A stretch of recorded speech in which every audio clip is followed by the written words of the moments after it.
Hello students and welcome back to the online classes of the Tesla learning.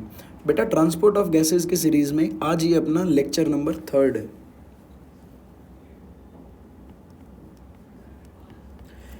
देखो बेटा, इस topic के अंदर हम पढ़ने वाले हैं ट्रांसपोर्ट ऑफ कार्बन डाइऑक्साइड।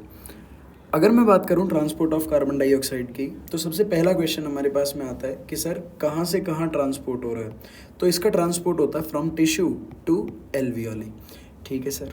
इसके बाद में मैं तुम्हें कुछ छोटी सी चीज़ बताना चाहता हूँ। जैसे मैंने लास्ट क्लास के अंदर बात करी थी ट्रांसपोर्ट ऑफ ऑक्सीजन की, तो ट्रांसपोर्ट ऑफ ऑक्सीजन की अगर हम देखें तो वो मैक्सिमम अमाउंट ऑफ ऑक्सीजन जो है वो हीमोग्लोबिन के साथ में जुड़ के जा रही थी। सर वो प्लाज्मा के अंदर तो सिर्फ 3% थी। बिल्कुल यही बात समझा रहा हूँ मैं तुम्हें। कार्बन डाइऑक्साइड की अगर मैं बात करूँ, कार्बन डाइऑक्साइड मैक्सिमम अमाउंट के अंदर प्लाज्मा के साथ में जाएगी। सर ऐसा क्यों? इसके पीछे का रीज़न है कार्बन डाइऑक्साइड की सॉल्युबिलिटी। सर अगर हम बात करें, कार्बन डाइऑक्साइड लगभग 20 to 25 टाइम्स ज़्यादा सॉल्युबल है ऑक्सीजन के कंपैरिजन में। तो इसीलिए यहाँ पर हम लोगों को ये चीज़ देखने के लिए मिलती है कि sir more amount of carbon dioxide is transported by plasma. अब देखो, प्लाज्मा की अगर मैं बात करूँ तो प्लाज्मा के अंदर दो फॉर्म में जाती है। कुछ पार्ट जो जाएगा वो डिजॉल्व फॉर्म में लगभग 7%, वहीं कुछ जो पार्ट होगा वो जाएगा बाइकार्बोनेट फॉर्म में अप्रॉक्सीमेट 70%। यहीं अगर बात करें आरबीसी के साथ में कितनी जाती है, तो सर आरबीसी के साथ में ये बनाती है कार्ब अमीनो हीमोग्लोबिन, और कार्ब अमीनो हीमोग्लोबिन के फॉर्म में ये जाती है सर 23%। अगर हम एनसीईआरटी की लाइन पर जाएं यहाँ पर, तो एनसीईआरटी लाइन में लिखती है कि sir approximate 20 to 25% of carbon dioxide. तो बेटा वही अप्रॉक्सीमेटली 23% ही आने वाला है यहाँ पर। अब देखो सर ऐसा क्यों होता है, देखो यहाँ पर हमने लिख भी रखा है due to higher solubility of CO2 in blood, it is carried more along with plasma as compared to hemoglobin। ठीक है बेटा, और इसके पीछे का रीज़न था सॉल्युबिलिटी। सर कंपैरेटिव सॉल्युबिलिटी अगर मैं बात करूं तो solubility of carbon dioxide is approximate equals to 20 to 25 times solubility of oxygen.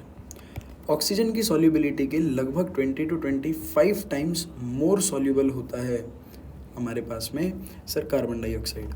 ठीक है, अब हम लोग इसका ट्रांसपोर्ट पढ़ते हैं। देखो अगर हमें पिछला लेक्चर थोड़ा सा समझ में आ गया था बढ़िया तरीके से, तो ये वाला तो बहुत ही इजी है। देखो बेटा फैक्टर सेम है। फैक्टर्स जो हमने वहाँ पर पढ़े थे, जो फैक्टर अफेक्ट करेंगे formation of oxy haemoglobin, dissociation of oxy haemoglobin, formation of carb amino haemoglobin, फिर dissociation of carb amino haemoglobin, वो दोनों ही जगह पर सेम रहेंगे। चाहे आप बात करो टिश्यू पर, चाहे आप बात करो ऑक्सीजन के लिए, चाहे फिर आप बात करो कार्बन डाइऑक्साइड के लिए, दोनों के लिए बिल्कुल सेम फैक्टर्स यहाँ पर रहने वाले। देखो टिश्यू के ऊपर हमने बात करी थी कि सर 5 फैक्टर्स पर डिपेंड करेगा। पार्शियल प्रेशर ऑफ ऑक्सीजन लो रहेगा, कार्बन डाइऑक्साइड का पार्शियल प्रेशर हाई रहेगा, H+ अगर मैं बात करूं कंसंट्रेशन ज़्यादा रहेगी, 2,3 DPG ये भी ज़्यादा रहेगा, और टेम्परेचर भी यहाँ पर ज़्यादा रहता है। तो बेटा देखो इन सब की वजह से होगा क्या, सर हमें पता है इन टिश्यू, मैंने टिश्यू बना लिया है यहाँ पर। टिश्यू के बाद में ये मैंने ब्लड कैपिलरी बनाई है रेड कलर से जो हम लोगों ने बना रखी है, दिस इज़ ब्लड कैपिलरी, और उसके अंदर हमने बनाया आरबीसी। देखो बच्चों इसके अंदर अपन देखते हैं कि ये ट्रांसपोर्टेशन होता कैसे है। थोड़ा ध्यान देना, थोड़ा सा ध्यान से सुनना। सर यहाँ पर टिश्यू के अंदर चलेगा मेटाबॉलिज्म। अब टिश्यू में मेटाबॉलिज्म चलेगा तो कार्बन डाइऑक्साइड का प्रोडक्शन होगा। तो कार्बन डाइऑक्साइड डिफ्यूज़ करके पहुँचेगी, कहाँ पहुँचेगी डिफ्यूज़ करके, सर ब्लड कैपिलरी के अंदर। तो ब्लड कैपिलरी में अप्रॉक्सीमेट 7% जो CO2 है वो तो चली जाती है डिज़ोल्व फॉर्म में, ये चली जाएगी सर डिज़ोल्व्ड फॉर्म के अंदर, और बाकी की कितनी बच गई सर 93% बच गई। उस 93% में से अप्रॉक्स 70% कार्बन डाइऑक्साइड जो है वो पहुंच जाती है आरबीसी के अंदर। अब सर आरबीसी के अंदर क्या होगा, तो बेटा थोड़ा ध्यान से देखेंगे इस चीज़ को। यहाँ आरबीसी के अंदर ये जो CO2 है ये जाकर बाइंड करती है H2O के साथ। ये रिएक्ट करेगी H2O के साथ में। तो H2O जब CO2 के साथ में जुड़ेगा, हमें पता है सर यहाँ पर एक एंजाइम प्रेजेंट होता है जिसको हम लोग बोलते हैं कार्बोनिक एनहाइड्रेज। कार्बोनिक एनहाइड्रेज नाम का एंजाइम होता है। ये एंजाइम कैटलाइज करेगा रिएक्शन को और H2 और CO2 से बॉन्ड बनवा लेगा। कौन सा? H2CO3। यहाँ पर ये जो कंपाउंड बना है H2CO3, ये हाईली अनस्टेबल है। क्या है बेटा? ये हाईली अनस्टेबल, हाईली अनस्टेबल। अब हाईली अनस्टेबल है तो ये फटाफट डिसोसिएट करेगा। किस में डिसोसिएट करेगा? सर ये डिसोसिएट करता है H प्लस HCO3 माइनस के अंदर। तो यहाँ पर हमारे पास में बना बाइकार्बोनेट आयन। अब तुम्हें कुछ चीज़ें जो हैं वो जाननी चाहिए आरबीसी के बारे में। देखो बेटा, थोड़ा सा हम आरबीसी के बारे में पढ़ के आते हैं। सबसे पहले अगर मैं बात करूँ प्लाज्मा मेम्ब्रेन ऑफ आरबीसी, देखो फिर चलेंगे अपने मेन टॉपिक पर। सबसे पहले प्लाज्मा मेम्ब्रेन ऑफ आरबीसी की बात कर लेते हैं। प्लाज्मा मेम्ब्रेन ऑफ आरबीसी की अगर मैं बात करूँ तो it is also known as, इसी को हम लोग एक नाम और से जानते हैं, इसे हम लोग बोलते हैं डोनेंस मेम्ब्रेन। सर ऐसा क्यों, इसे डोनेंस मेम्ब्रेन क्यों कहा जाता है? बिकॉज इट एग्जिबिट्स, क्या एग्जिबिट करेगा? ये एग्जिबिट करेगा डोनेंस फिनोमेना।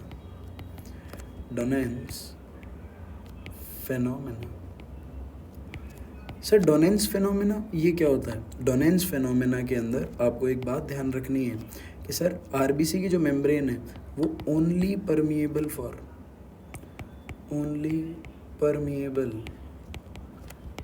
फॉर नेगेटिव आयंस, सिर्फ नेगेटिव आयंस के लिए परमिएबल है। वहीं अगर मैं बात करूँ इम्परमिएबल होती है, इम्परमिएबल फॉर किसके लिए? पॉजिटिव आयंस के लिए।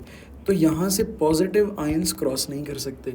तो यहाँ पे हम लोगों ने क्या देखा? देखो बेटा, जैसे ही ये HCO3 मतलब बाइकार्बोनेट बनेगा, ये तुरंत क्या करेगा? डिफ्यूज़ आउट कर जाएगा। कहाँ पर? ब्लड के अंदर।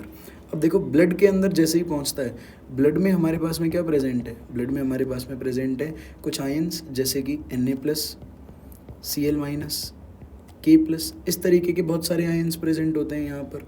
मैं ये Cl- को इस तरफ लिख देता हूँ। देखो बेटा, यहाँ पर जब ये बाइकार्बोनेट आयन बाहर आएगा तो आयनिक बैलेंस के लिए Cl- अंदर जाएगा, क्योंकि हम लोग पढ़कर आए थे कि प्लाज्मा मेम्ब्रेन जो होती है आरबीसी की वो केवल नेगेटिव आयंस के लिए परमिएबल होती है। तो यहाँ पर हम लोगों को आयोनिक बैलेंस करने के लिए अगर एक नेगेटिव आयन बाहर ला रहे हैं तो नेगेटिव आयन को अंदर भी ले जाना पड़ेगा। इसी प्रोसेस को बेटा यहाँ पर कहा जाता है क्लोराइड शिफ्ट। यही होता है यहाँ पर बेटा हमारे पास क्लोराइड शिफ्ट। ठीक है, ये जो आयंस हमारे पास प्रेजेंट है ये इस बाइकार्बोनेट से रिएक्ट करेंगे और यहाँ पर क्या बना लेंगे? जब बाइकार्बोनेट सोडियम के साथ रिएक्ट करेगा, Na+ के साथ रिएक्ट करेगा तो ये बनाएगा NaHCO3। वहीं अगर मैं बात करूँ जब पोटेशियम के साथ रिएक्ट करेगा तो ये बनाएगा KHCO3। अब अगर मैं दोनों में कंपेयर करता हूँ तो अमाउंट ज़्यादा किसकी बनेगी? सर सोडियम बाइकार्बोनेट या फिर पोटेशियम बाइकार्बोनेट? तो बेटा ज़्यादा अमाउंट बनती है सोडियम बाइकार्बोनेट की। सर क्यों? इसके पीछे का क्या रीज़न है? क्योंकि सोडियम की concentration, sodium will be more in blood as compare to potassium. Potassium के कंपैरिजन के अंदर सोडियम की कंसंट्रेशन ज़्यादा है, इसलिए बेटा सोडियम बाइकार्बोनेट ज़्यादा बनेगा पोटेशियम बाइकार्बोनेट से। तो ये वाली जो फॉर्म है हमारे पास, दिस इज़ बाइकार्बोनेट फॉर्म। और बाइकार्बोनेट फॉर्म के अंदर कितना परसेंट जाएगा? Sir approximately 70%। तो 70% जो होता है वो ट्रैवल करता है ये बाइकार्बोनेट के फॉर्म में। तो देखो हमने पढ़ा बाइकार्बोनेट के फॉर्म में कितना जा रहा है? 70%। वहीं अगर मैं बात करूं, हमने बीच में पढ़ा था सर कार्बन डाइऑक्साइड 7% किस फॉर्म में जा रहा है? डिज़ोल्व फॉर्म में। अच्छा सर जो बाकी की 23% बच गई है वो अभी भी वेट कर रही है सर। 23% जो कार्बन डाइऑक्साइड है वो वेट कर रही है। किसका वेट कर रही है सर? वो वेट कर रही है कि कब फटाफट यहाँ पर जो हमारे पास में एक वीक एसिड है KHBO2, कब ये डिसोसिएट हो और ऑक्सीजन कब रिलीज हो। यहाँ पर क्या होगा, जैसे ही यहाँ पर पहुँचेगा ये ऑक्सी हीमोग्लोबिन, देखो ऑक्सी हीमोग्लोबिन एक वीक एसिड होता है, इसीलिए वो एक छोटे आयन के साथ में, एक छोटे पॉजिटिव आयन के साथ में जुड़ता है, डेट इज K+। तो ये जैसे ही पहुँचता है टिश्यू पर, अब टिश्यू पर हैं 5 फैक्टर हम लोगों ने पढ़े सर। ये PO2 कम होगा, पार्शियल प्रेशर ऑफ ऑक्सीजन कम होगा, partial pressure of carbon dioxide ज़्यादा होगा, H+ की कंसनट्रेशन ज़्यादा होगी, 2,3 DPG ज़्यादा होगा और टेम्परेचर ज़्यादा होगा। इन फैक्टर्स की वजह से ये जो यहाँ पर हमारे पास पोटेशियम ऑक्सी हीमोग्लोबिन बना है, ये डिसोसिएट कर जाता है। ये डिसोसिएट करेगा K++ Hb+ O2। अब ये जो O2 बनी है यहाँ पर, ये फटाफट डिफ्यूज़ करेगी, कहाँ जाएगी, ये जाएगी सर टिश्यू के अंदर और हमारे हीमोग्लोबिन को कर देगी फ्री। अब देखो ये जो हमारा हीमोग्लोबिन है, ये हीमोग्लोबिन क्योंकि ये एक वीक एसिड बनाता है, इसीलिए ये रुक नहीं सकता, ये फटाफट किसके साथ बाइंड होता है, ये सर इस H+ के साथ में बाइंड होगा। और जैसे ही यहाँ पर ये बाइंडिंग होगी, यहाँ पर तुरंत क्या बन जाएगा, यहाँ पर बनेगा एक compound that is known as haemoglobinic acid. Haemoglobinic acid. ये जो हीमोग्लोबिनिक एसिड बना है बेटा, ये किसकी तरह काम करता है, इट एक्ट्स एज बफर। ये बफर की तरह काम करता है। सर बफर की तरह कैसे, बफर की तरह देखो RBC में क्या बन रहा था, H+ बन रहा था। अब H+ अगर ज़्यादा बनेगा तो यहाँ की pH को ये क्या कर देगा, एसिडिक बना देगा। तो ज़्यादा, अब हमें पता है ब्लड के अंदर बफर होता है जो उसकी pH को कंट्रोल करके रखता है, जो मेंटेन करके रखता है। तो सर यहाँ पर ये हीमोग्लोबिनिक एसिड ही वो बफर है जो यहाँ पर pH को मेंटेन करके रखेगा। अब हमारे पास कंपाउंड बन गया HHB और हमें पता है इसके पास में एक ग्रुप होता है NH2। तो इसके साथ ये रिएक्ट करती है कौन, ये जो 23% ऑक्सीजन थी, ये 23% कार्बन डाइऑक्साइड पहुँचती है और यहाँ पर रिएक्ट करती है। देखो जब ये इसके साथ में रिएक्ट करेगी तो यहाँ से कंपाउंड बनेगा that will be HHB NHCOOH और इसी कंपाउंड को हम लोग बोलते हैं बेटा कार्ब अमीनो हीमोग्लोबिन।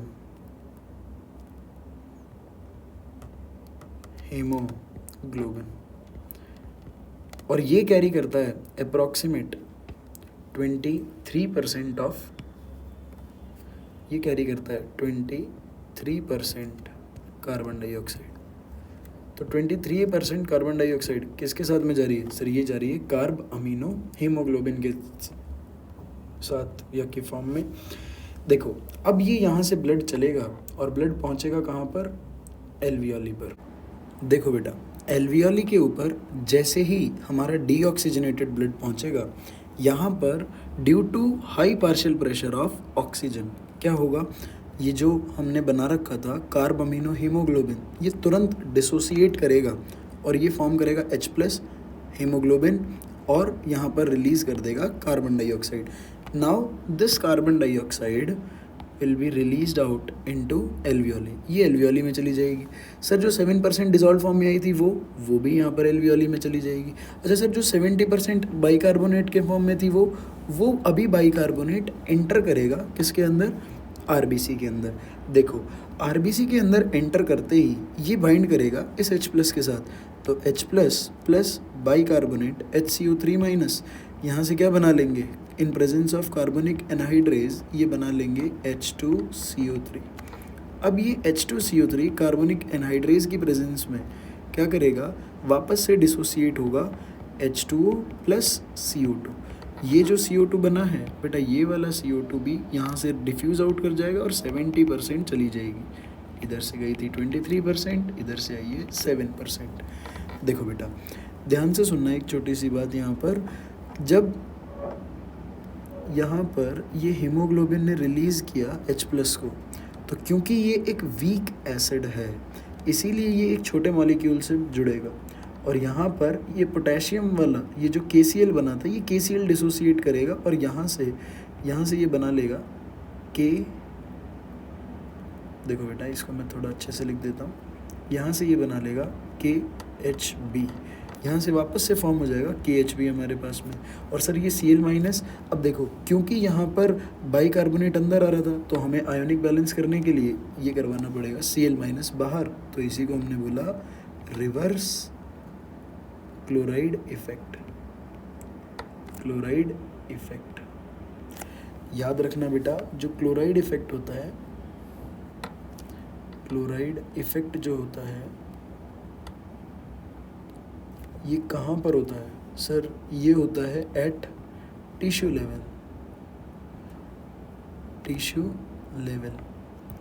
और इसी को हम एक नाम और से जानते हैं, ऑल्सो नोन एज, किस नाम से जानेंगे इसे sir? It is also known as hamburger phenomena. Hamburger phenomena, hamburger phenomena. ठीक है बेटा, तो ये था हमारे पास में ट्रांसपोर्ट ऑफ कार्बन डाइऑक्साइड, बहुत ही ईजी था।